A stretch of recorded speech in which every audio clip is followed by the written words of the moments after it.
Assalamualaikum warahmatullahi wabarakatuh. Kami dari kelompok 5 akan memaparkan materi mengenai kerja lapangan. Sebelumnya perkenalkan yaitu 1. Dwi Rahmavita Hamidah dengan NPM 1910104082. Yang kedua Dia Arum Wulandari dengan NPM 1910104084. Yang ketiga Esti Nurul Azizah dengan NPM 1910104108. Yang keempat yaitu Lukmanul Hakim dengan NPM 1910104081. Dan yang kelima yaitu Triana Vera Utami dengan NPM 1910104083. Selanjutnya yaitu materi mengenai kerja lapangan. Shields tahun 1997, atribut kurangnya publikasi penelitian, studi kasus, dan lapangan untuk beberapa faktor dengan kurangnya pengetahuan tentang bagaimana melakukan studi yang baik. Memimpin daftar. Crick dan Miller tahun 1986 menekankan pertimbangan validitas dan reliabilitas studi lapangan khususnya yaitu 1. Apakah itu menyajikan interpretasi data yang konsisten? 2. Apakah pengamatan empiris membenarkan tingkat generalisasi konseptual? Yang ketiga yaitu apakah penjelasan tandingan untuk observasi telah dipertimbangkan atau dihilangkan? Dan yang keempat yaitu keterulangan temuan, yaitu apakah peneliti yang berbeda dalam periode waktu yang berbeda cenderung menghasilkan temuan yang serupa. Untuk berikutnya yaitu terdapat 3 bentuk penelitian lapangan atau fieldwork yang berbeda. Yang dibedakan menjadi yang pertama yaitu peserta lengkap. Penelitian ini dapat mengambil salah satu bentuk yaitu partisipan sebagai pengamat atau observer sebagai partisipan. Partisipan sebagai pengamat yaitu peran pengamat sebagai peneliti disembunyikan dari organisasi partisipan. Misalnya penelitian dari Rosenhan tahun 1982 yang mana dia merupakan seorang anggota staf di rumah sakit jiwa. Kemudian observer sebagai pengamat yaitu di mana pengamat adalah anggota organisasi yang ada dan melakukan penelitian di organisasi itu. Misalnya penelitian yang dilakukan oleh Ezamel dan Born tahun 1990. Kemudian yang kedua yaitu ada pengamat lengkap, yaitu pengamat tidak memiliki kontak dengan subjek yang diteliti. Yaitu pendekatan antropologi seperti itu hampir tidak dikenal dalam literatur akuntansi, terutama jika dikaitkan dengan studi etnografi. Keterlibatan dalam proses penelitian akan menjadi sebagai pengamat yang tidak berpartisipasi. Namun jika tertutup, bahkan pengamatan pada tingkat ini kemungkinan besar akan berdampak pada perilaku individu karena disebabkan pada hasil penelitiannya.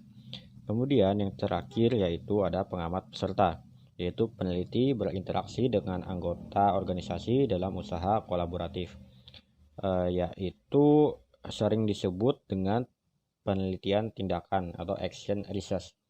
Partisipasi ini biasanya aktif di kedua sisi dan lebih dari sekedar proyek konsultasi atau latihan pemecahan masalah di suatu perusahaan. Penelitian ini biasanya dipandu oleh teori dalam memeriksa proses perubahan, memungkinkan antisipasi konsekuensi dan hasil. Proses tersebut harus memiliki validitas eksternal karena menghasilkan generalisasi yang memiliki relevansi dengan organisasi lain. Namun demikian, harus diingatkan di sini tentang masalah yang ada sama prinsip ketidakpastian Heisenberg, yang mana campur tangan peneliti sebagai pengamat partisipan mungkin membuat pengukuran tidak mungkin dilakukan dengan cara yang tidak bias. Kemudian yaitu terdapat metode studi kasus atau biasa disebut dengan case study method.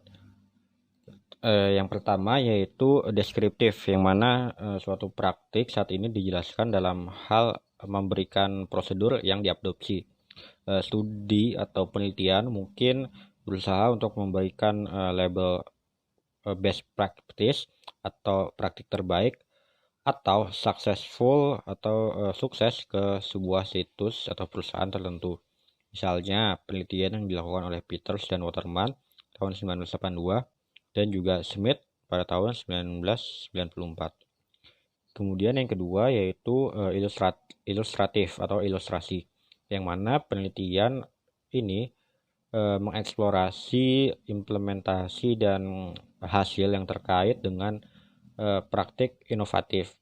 Misalnya penelitian yang dilakukan oleh Dicoli dan Smith tahun 1996, Kaplan tahun 1984, dan Kaplan and Norton tahun 1992. Yang ketiga yaitu eksperimental, yang mana penelitian ini menyangkut pelaksanaan eksperimen di lapangan, di mana perilaku baru diterapkan pada subunit situs. Contohnya, jenis penelitian ini tetap sangat jarang dalam literatur akuntansi karena sebagai contoh yang paling terkenal dalam literatur terkait tetap studi Hawthorne yang dilakukan oleh Mayo tahun 1933. Kemudian yang keempat, exploratory atau eksplorasi, yang mana penelitian dilakukan melakukan penyelidikan awal tentang bagaimana dan mengapa praktik tertentu diadopsi. Penelitian semacam itu mungkin sulit untuk dipublikasikan dengan sendirinya, kecuali jika peneliti tersebut memberikan kontribusi yang jelas terhadap suatu teori atau metode. Dan yang terakhir yaitu explanatory atau penjelasan, yang mana penelitian berusaha memberikan penjelasan yang meyakinkan, yang membenarkan pilihan praktik dan memfasilitasi pengembangan teori. Namun, peluang atau upaya untuk menggeneralisasi temuan sangat jarang terjadi. Baik, yang selanjutnya metode studi kasus. Yin pada tahun 1984 di halaman 39 menekankan bahwa lokasi studi kasus ini tidak boleh dipilih karena mereka mewakili dalam beberapa hal. Karena peneliti tidak boleh peduli dengan menghasilkan generalisasi statistik. Sebaliknya, ia menyarankan bahwa generalisasi teoritis lebih penting. Dia membandingkan penelitian studi kasus dengan penelitian eksperimental, di mana dengan yang terakhir kita mulai dengan teori, merancang instrumen untuk menguji teori, dan kemudian memilih sampel yang representatif dari kasus yang akan dikenakan perawatan eksperimental alternatif. Studi kasus biasanya mengumpulkan data dari berbagai sumber, termasuk beberapa atau semua hal berikut. Yang pertama, bukti dokumenter, data wawancara, observasi langsung, dan observasi partisipan. Merchant pada tahun 1985 dan Simmons pada tahun 1990 memberikan contoh studi yang memasukkan data dari berbagai sumber. Penerapan beberapa metode tersebut triangulasi dan menawarkan kesempatan untuk mengakses sumber yang berbeda, baik untuk metode penelitian umum atau triangulasi dalam metode, dan dengan metode yang berbeda atau triangulasi antar metode. Yang selanjutnya yaitu protokol analisis kualitatif. Silverman pada tahun 1989 mengidentifikasi dua bentuk ekstrim bias peneliti lapangan, yaitu keengganan untuk mengumpulkan dan melaporkan data kuantitatif dan kecenderungan untuk mengubah semua data kualitatif menjadi data kuantitatif. Mason pada tahun 1994 menekankan bahwa data kuantitatif dan kualitatif adalah sumber pelengkap yang harus digabungkan untuk memanfaatkan kekayaan temuan kualitatif dan potensi ketentuan dan peningkatan kredibilitas temuan kuantitatif.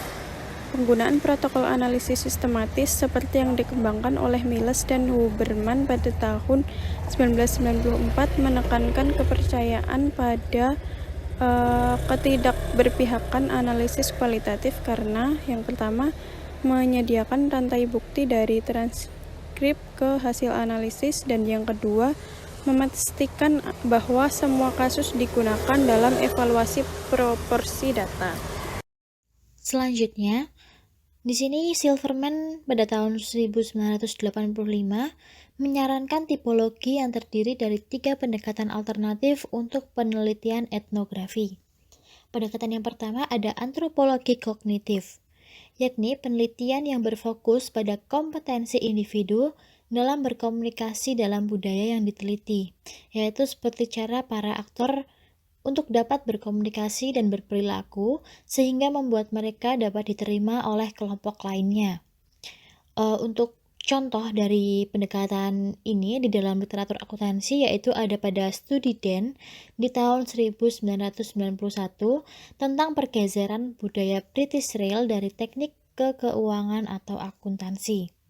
Kemudian untuk pendekatan yang kedua ada interaksionisme simbolik, yakni penelitian tentang cara aktor mengubah budaya organisasi tempat mereka terlibat. Untuk contoh pendekatan ini ada pada studi Preston pada tahun 1986 tentang pemrosesan informasi manajemen di divisi plastik besar.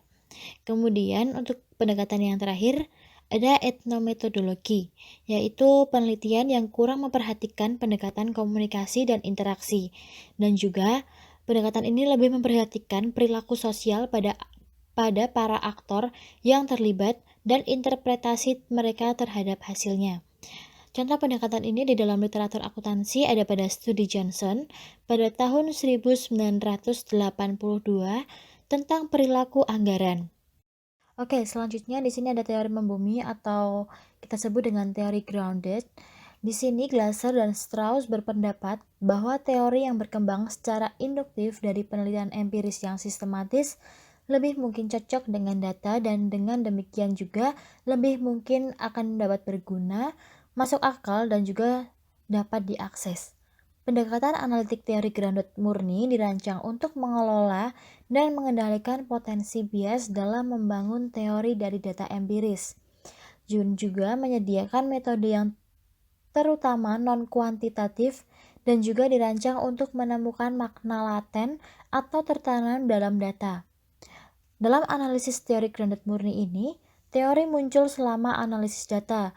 Teori yang muncul ini diuji terus-menerus terhadap data empiris sampel teoritis yang lebih lanjut. Grounded teori ini semakin diadopsi sebagai pendekatan kualitatif yang disukai dalam lingkungan studi di bidang akuntansi.